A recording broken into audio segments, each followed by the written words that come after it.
So let's talk about this now. Joining me on set is Republican Congresswoman from Virginia, Jen Kiggans. Congresswoman, thank you so much for being here. If there's a shutdown, I have to imagine that your district is one of the ones that will be most directly impacted. You have an incredibly large federal workforce there and a huge military presence, and military members in particular are going to be impacted by this.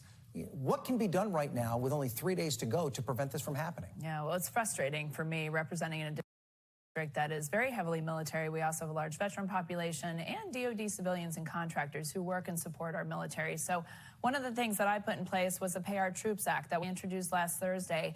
And this piece of legislation, this bill of mine, really guarantees that the military will get paid, and it includes the Coast Guard. We saw in 2019 that shutdown that prevented Coast Guard from getting paid for 35 days. My bill includes Coast Guard and also includes DoD civilians and contractors.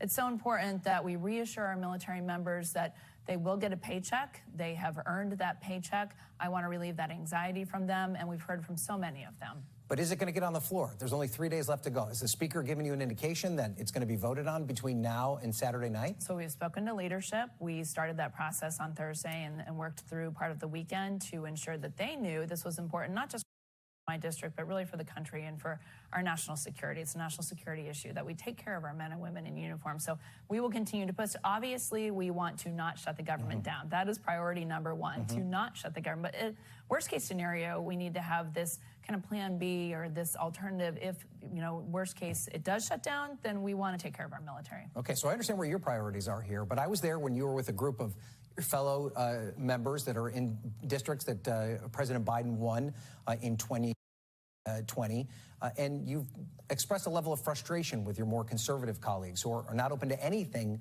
having to do with a short-term continuing resolution. One of them, your fellow Virginian, Bob Good. What's your message to those hardliners that aren't even open to a short-term spending plan to at least give you more time to negotiate with Democrats? Yeah, I understand the frustration, right? I think we all want to reduce some of the wasteful spending that has occurred really on both sides of the aisle. So I know that that's a priority, is to reduce that spending. But we have to do it, I think it's going to take a bipartisan approach. I think there's a lot of different voices out there, and I'm certainly protective of you don't want to cut too much, right? I think there's steps that we can take in the right direction.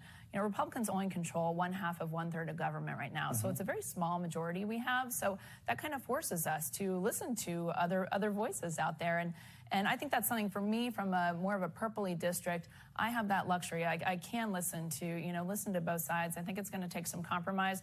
We need to continue to focus on cutting spending. We need to continue to focus on things like securing the border. These have been Republican priorities. I support both of those measures, while we work towards funding the government. But are you frustrated that Speaker McCarthy is listening more to those conservative members in your ranks as opposed to the moderates like you who are in a situation where you have to balance both the needs of constituents from both the right and the left? Yeah, it's frustrating because I think that we're playing games with politics, right? And I think that we're playing games with our military, especially. We saw the DoD funding bill not pass 3 different times off the floor. So for me and a lot of my veteran colleagues, and why we ran for Congress, was because we care about the country. We want to put the country first, right? So that's what we are here to do. So it frustrates me when we're playing games not only with government and with Congress, but we're playing games with the military. And that's certainly not the message that we want to send to the country. We're looking at recruitment and retention numbers for the military, and we're looking at the world stage and some of our, the enemies we have out there. The world is not a safe place, so we need to make sure we're prioritizing national security. Okay, so to that end, the Senate's prepared to pass their own version of a continuing resolution. It would include funding for defense and those members of the military in your district, but it would also include funding for Ukraine and disaster relief. Is that something you can support at this point? Yeah, so it changes every 15 minutes. It changed from the time we had conference this morning. I think I've heard 3 iterations of what's going to happen this week. So I don't have a crystal ball. I know there are some options out there, including short-term CRs, a little bit longer CRs, long-term CRs, saying that, we don't want to shut down the government. I think that's priority number one. So we are going to entertain other options. I think it will take some bipartisan compromise.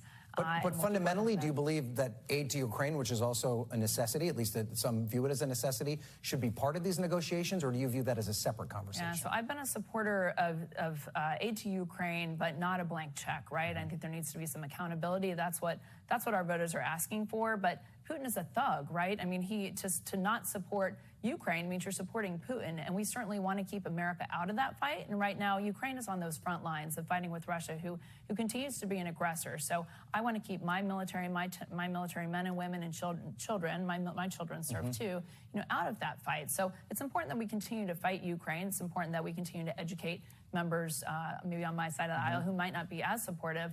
But again, not a blank check. There needs to be some accountability. So I hear you. You sound optimistic. You want this to be successful.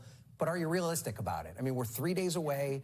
There's no sort of deal that's going to pass through both the House and the Senate and get on the president's desk. I mean, do you need to brace your constituents that a shutdown is likely? Well, I'm always a glass half full person, so I haven't glass less quite than given half full right yet? I mean, well, it's debatable, but that is why we put that Pay Our Troops Act in place, is to provide that reassurance for something. I mean, people in my district that is a priority for me as a Navy veteran, as a Navy spouse, as a Navy mom now.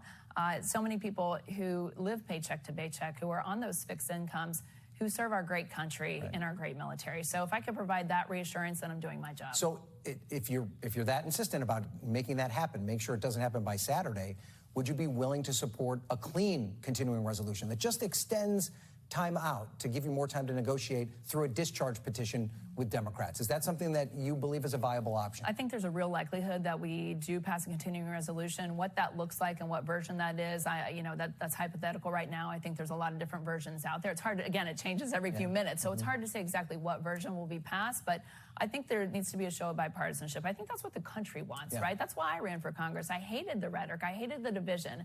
I hated the infighting. So I think Americans hate that. We're tired of that, right? There's a better way to do politics, and it has to be more civilized and common sense. All right, before you go, I need to ask you about the future of Speaker Kevin McCarthy. Some of your colleagues have threatened to call a motion to vacate, which would challenge his speakership. Do you think that's going to happen, and will there be enough Republican and maybe even Democratic votes to protect his speakership? Yeah, I think Kevin McCarthy's been a good leader. In the military, I've seen lots of different types of leader. He's got a tough job right now, and he's doing a good one. It's hard to unify. It's a lot of different opinions out there on our side of the aisle, but I think he's doing a good job. We need to keep pushing forward. We need to continue to fund the government, first and foremost, because we're demonstrating what Republican leadership looks like. And I know in Virginia, we've got state elections this year, so really important that we demonstrate what good leadership looks like. And we didn't even get a chance to dive into the Virginia legislative elections, which will likely be very much impacted if a shutdown happens. But Congresswoman, really enjoyed your conversation. Thank you for being here. Thanks for having me. All right.